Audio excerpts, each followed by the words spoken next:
Hello, beautiful people. Shane here.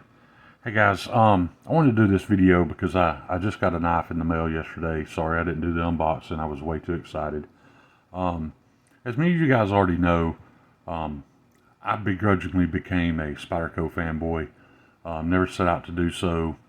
However, when I went down this rabbit hole of super steels and heat treats and getting the most for my money when I paid for a super steel and a knife, that led me to Spyderco, and I haven't found anybody that can compete. Now, guys, that's not saying that your favorite knife maker or your favorite knife doesn't have a good heat treat. It's entirely possible. But the reason why I stuck with Spyderco is because consistently, it's almost always an excellent heat treat. I don't understand buying an M390 bladed knife with a poor heat treat. To me, it's like buying a 2022 Corvette with a 1994 Chevrolet Cavalier engine and suspension in it. Yeah, it looks good. Whatever, you can show it off to your buddies, but it's shit. So that's what got me stuck on Spyderco. Now, as you notice by the title of the video, I called it Spyderco Killer with a question mark. Now, guys, that's very subjective. The issue with saying that is that this company doesn't have near as many models or as many blade steel choices or anything like that. But what I wanted to talk to you guys about today is the American Blade Works Model 1 version 6. Sometime in the very near future, the Model 2 is coming out. What led me to want this knife was the fact that it was version 6. What that means is that Mr. Michael Martin at American Blade Works, he listened to feedback from buyers. He constantly tried to improve his product all the way up until he's released 6 different models of just about the exact same knife. I'm all about that. And I'm also all about the fact that American Blade Works is Michael Martin and Miss Martin. He does all this work himself. He's just a blue-collar American guy trying to make a living, trying to make an excellent product to compete and exceed, overseas made knives.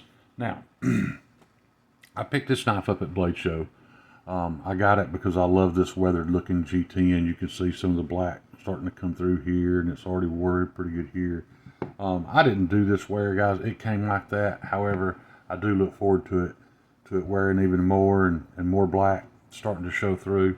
But that's not the purpose of this video. The point of this video is this MAGNACUT blade.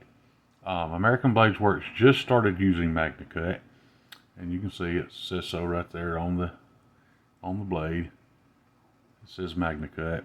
Sorry, my crappy camera don't want to focus on it. However, the main reason I bought this knife at Blade Show, I was there and had thoroughly intended to buy a TRM Atom. I love the Atom, guys, but you already know I have some nerve damage in my hands. I really struggle with thumb studs. I can slow roll them. I can use the knife just fine. It's just not as fun for me. I need a flipper tab or a spotty hole. This knife does not have a spotty hole. This knife does not have multiple deployment options. What this knife has is a extremely thinly ground MAGNACUT blade that is heat treated. This particular one was heat treated to 63.8 HRC. And I know that because Mr. Brian over at Transparent Knives tested it for me. Like I said, though, the reason this knife really stood out to me, and I know my camera's not going to pick it up, but those aren't sand lines, guys. Those are step mills. You can feel that when you come down it with your thumbnail. I don't know how many lines of step milling there are, but it's step milled all the way down to super thin behind the edge. And guys, this is my first experience with MAGNACUT, and I'm kind of glad I waited until people had started to kind of perfect the heat treat, because it's amazing. I don't know what else to say about it, man. It is amazing. I actually asked Mr. Martin to ship me this blade unsharpened. So it came with no It came with no edge bevel. I almost believe it would have cut without it. It's so thin behind the edge that I put a 15-degree edge on it, and you can see how tiny the edge bevel is. I want to show you a 15-degree edge bevel on my Shaman. You see how much fatter that is, how much more light it's catching. 50-degree edge on my Manix. You see how much wider that edge bevel is. These knives cut great. They don't cut as great as this does, though. I'm absolutely head over heels about this thing right now, man. It cuts so good. I have hardly any hair left on my arms just from watching the hairs pop off when I drag this blade across it. Like I said, I sharpened it to 15 degrees at 1,000 grit on some Venetian stones, and it's mind-blowing. Now, what I will say about MAGNACUT, what scares me just a little bit, is for us guys who are chasing steels, I'm beginning to get a little worried if that's even going to be a thing in the future. I'm a little worried if MAGNACUT's going to take over everything because, well, I mean, Larry and Thomas will tell you that it doesn't make some other steels obsolete, because in the tooling world, the machinist world, there are different needs. So they still need to be different blade steels. Do I feel like if every knife made from this point forward is made from MAGNACUT at least, 63 to 65 HRC, would we be okay? We absolutely would be okay. Because what's amazing about this steel is that not only does it have super high edge retention, it was very easy to sharpen.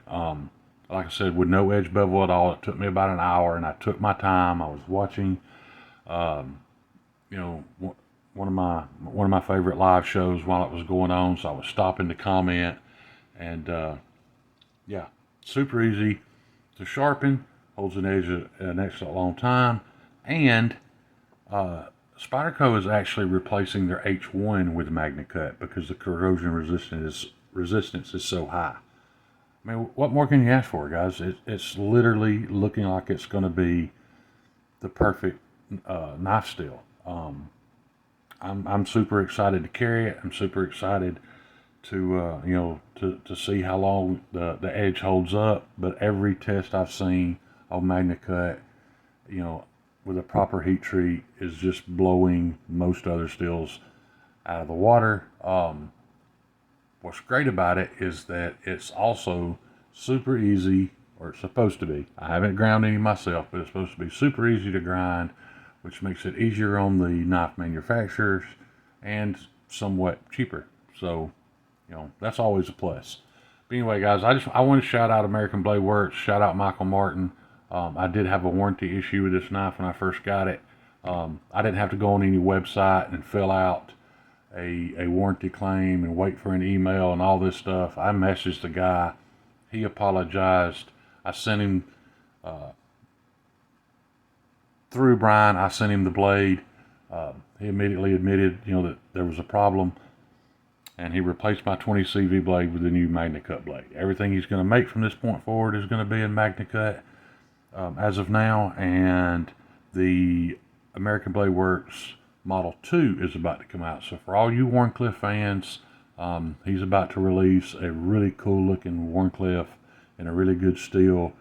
And guys, this knife is a little bit more expensive than a standard Spyderco. However, keep in mind, your dollars aren't going into the pockets of a rich corporation. Your dollars are going in the pocket of Michael Martin and his family, and those dollars are being used to support his family. And guys, if you can't get behind that, there's something wrong with you. So anyway, I guess that's all I got for you guys today. You guys know I appreciate any amount of time y'all spend with me. Peace. Love y'all.